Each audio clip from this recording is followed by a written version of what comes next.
प्रशांत कुमार महांती संयोजक engineering वर्चार्ज regular एवं retired forum coordinator तथा राज्य जनस्वास्थ्य जांत्रिक कर्मचारी संघर सभापति।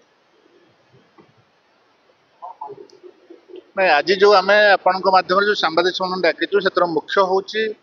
सारा राज्य रे जी प्रथम सेवा दियंती जोटा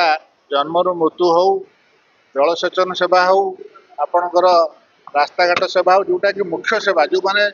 क्रिटिकल वर्क रे अच्छी से हूँ ए विकासर धारार जो मैंने अच्छा सी हूँ से गोटे संस्था से जो संस्था से हूँ इंजीनियरिंग संस्था से इंजीनियरिंग संस्था रे आज कर्मचारी माने किभली भाव में हतादार होकर रही तारी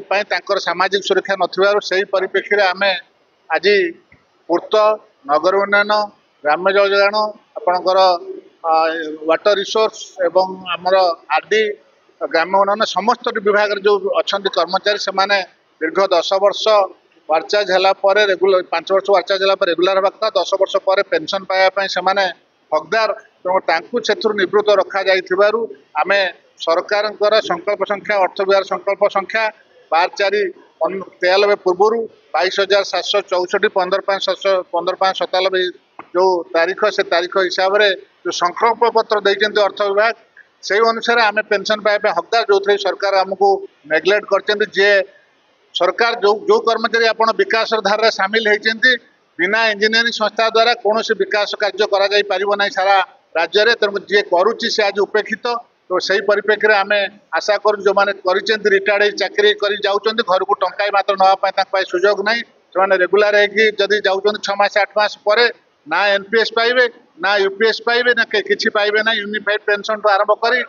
एनपीएस पर्यटन किसी पाइबार हकदार से नुहत तेणु आमर दाबी रहू जेहेतु आम इंजीनियरिंग संस्था सरकार संकल्प पत्र अनुसार आमको रेगुलर करा सहित वर्चार्ज मान 5 वर्ष पर रेगुलर करा सहित 10 वर्ष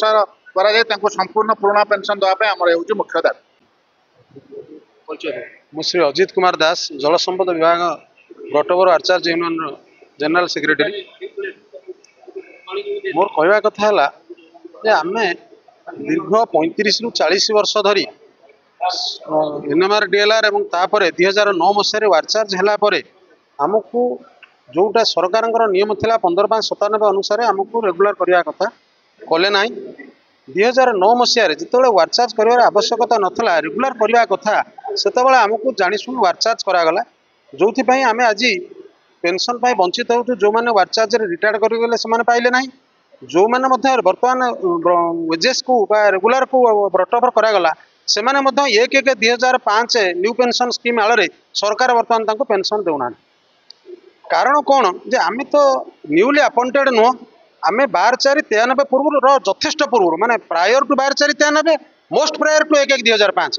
we have been engaged as NMR and DLR तो आमको तुम इक्वाल माने सिमिलर वर्क रे हम अच्छु जो एनएमआर डीएलआर बेले जो काम करूँ वार्चार्ज बेले सही काम करूँ एवं जो रेगुलर है सही काम करूँ सरकार आमर सब एफर्ट नौ आम कम नौ किंतु आमको पेंशन देला बेलू दौना जो लोक मैंने बिना पेंशन मरी जाऊँ।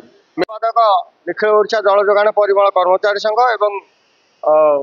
राज्य इंजीनियरिंग वार्चार्ज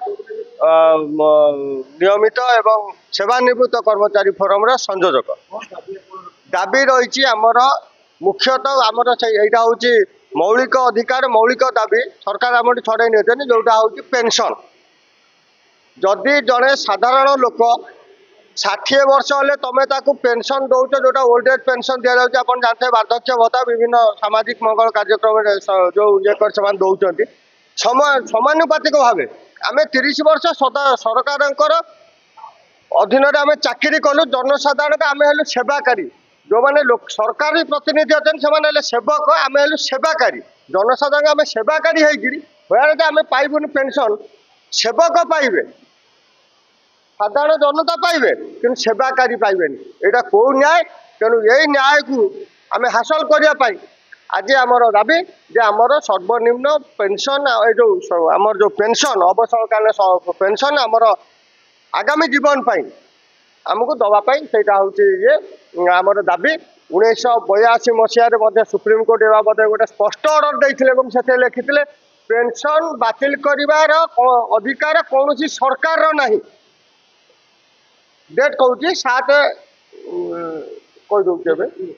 तेणु कथा हूँ आमर यहाँ हूँ मौलिक अधिकार आम अधिकार को छड़े नहीं जाइए तेणु आमको आम अधिकार फेरई दियो।